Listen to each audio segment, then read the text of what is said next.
If you've ever recorded anything for an extended period of time, be it a podcast, a webinar, live event, or even a YouTube video, you'll know the pain of realizing in the moment that something is a great thing that needs to be addressed in post-production, and then getting to post-production and realizing, what exact time did we do that?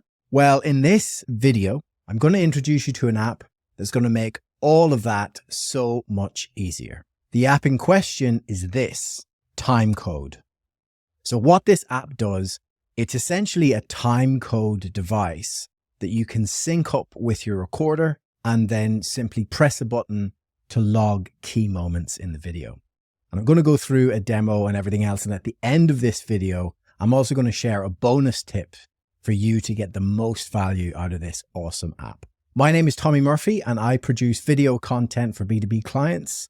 And at A1, we also help businesses reach niche B2B audiences through media buying and event sponsorship. And if you're enjoying these types of video, please do subscribe, as it really helps out my channel. So let's get into it. As with any sort of review, we've got to have criteria, right?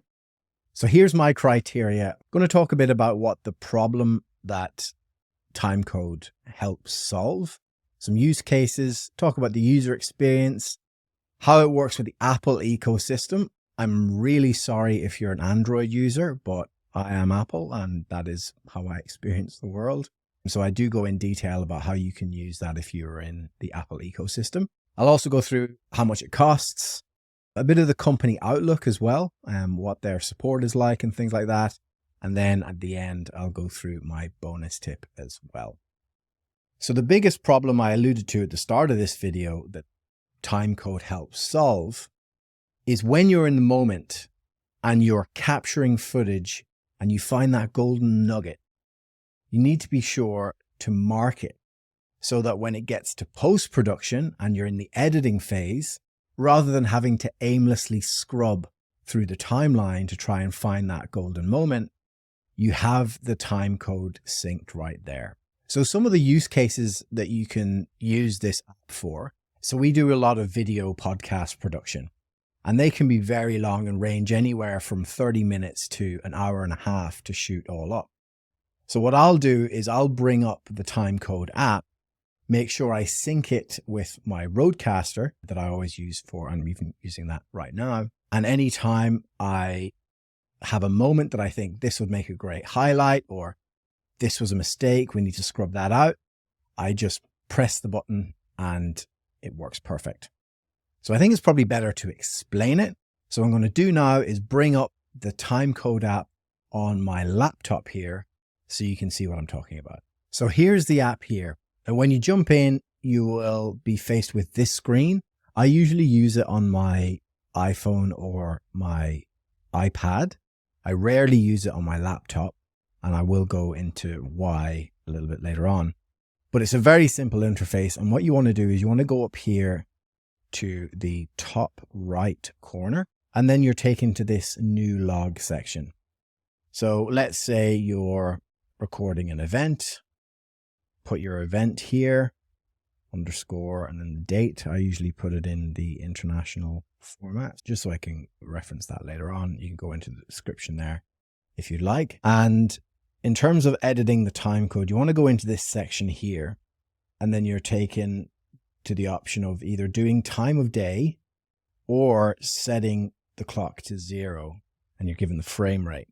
So we're based in Australia, and I'll do a separate video on what the difference between NTSC and PAL is.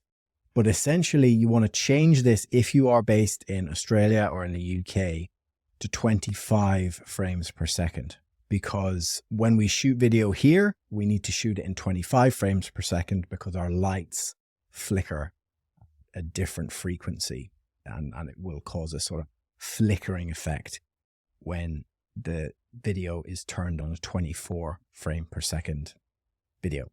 So you set your frame rate to 25 and then you want to go up to here and you want to synchronize one of your sources. So what I like to do, and this goes back to the days of Hollywood as well, what they would do when they're shooting a movie is they will always roll the sound first before the video, because the sound was cheaper than video. So I've taken that into my process when I shoot videos with clients. I'll always roll and always be recording the sound, and the video will be the last thing that I turn on. So when I'm using this app, I'm syncing it to the audio device that I'm using. Now, you might be using a video and using the audio from that video, in which case you just sync it up to when you press record. And then you go back here and you're wanting to press 2 buttons at the same time. And then you'll press set time and then save. And now what's happening is you're in this screen here and it's perfectly synced up to how your device is recording. And then if you say we want to start, you'll just press this plus button and you'll notice here there's a time code that's been generated. So I'll say here that we've started. And then you'll also notice after you've done that first log that there's quick things up here.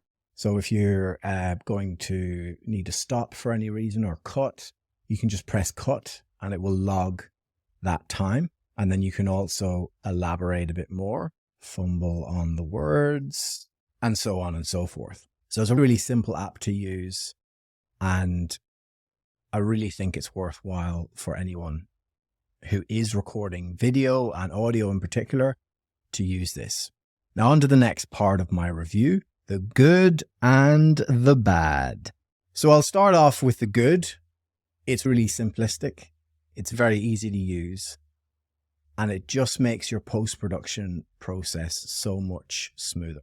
Now, in terms of the bad, there really is only one con, well, maybe 2 cons that I can find with Timecode Plus.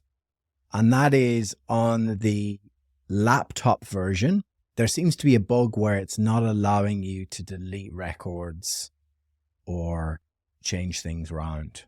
It's a very minor thing, but it just means that the time keeps ticking on and you can't actually stop it when you're using it on the laptop. You don't have that problem when you're using it on either an iPad or an iPhone, but just to be aware that is a con, but not really that big a deal. And in terms of how it works with Apple, the devices that use this and or the devices that it's available on is the laptop. It's available on iPhone and it's available on iPad. It's not available, unfortunately, on the Apple Watch, though to be honest, that screen is way too small to be doing it on that sort of a device. But it's just something to be mindful of as well. I'm also a big fan of widgets, and this doesn't have any. So widgets, for those people who don't use them, they're these sort of more functional version of an app logo. In fact, I'm going to grab my phone and show you an example of a widget. So here we go. If you can see there, we've got quite a few different widgets. And it's so this one here, for example, that is keeping me in mind of my fitness rings because I'm currently in fitness mode at the moment. And it just gives you that little bit more detail. It would have been a nice to have. It's not really essential, but just something to be mindful of there as well. In terms of the shortcuts, it's fairly limited on this app. And finally, the share sheet. So the share sheet is that little square on your iPhone with an arrow on it. And this is where you can share a lot of things. So if I go back to the app now, you'll notice that up in the right-hand corner here, you'll have the share sheet. You press this. And what I always like to do is I will share as text. So what that does is it copies it all into text format.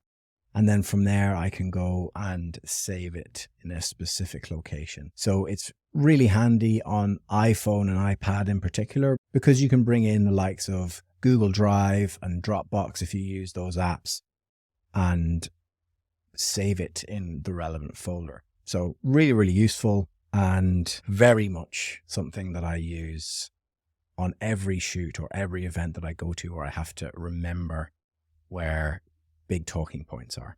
Now, in terms of price, it's $10 US, one-time fee, and that gives you access to multiple devices. It really is a no-brainer for the level of convenience and organization that will bring to your post-production process. So I highly recommend it. Now, in terms of the company Outlook, because it's such a simple app, I've not really had a need to contact customer support. There is that little issue with the top, but I use it basically on my iPad or iPhone most of the time, so it's not really an issue. Now, in terms of my bonus tip, which I did promise, I'm going to pull up now on the app again, a little tip just to make it even more efficient when you're in the middle of a production. So here we are in the settings menu. You want to go down to the bottom right here, press settings. These are a few different things here, but what I want to draw your attention to is the 12 quick buttons up at the top. You can actually edit these and just become a little bit more efficient with it. So I like to organize things in terms of the frequency of which they get used. So we obviously start at some point in every single episode. So I'll put that in all caps. I'll put a space and a hyphen, and that will help me when it comes to writing. So I'll just show you here. Now it's changed to start. When I press start, it's already at a stage where I can elaborate more on the notes. So again, it's just saving you having to do the shift hyphen. It's a very small thing, but it's all of these small things, these small details that will make you more efficient when you're producing your content. So here's a link to my Notion on the bespoke versions of these quick keys that I like to use. So the first 5 are always keys. So you want to stack them there. Now, when I'm going through podcasts, they'll often reference a link, an external link or a resource. So I like to have this in here, and you can copy this now or take a screenshot of it because it just makes things a hell of a lot smoother when it comes to post-production. And that was my bonus tip. So I hope you found this review helpful.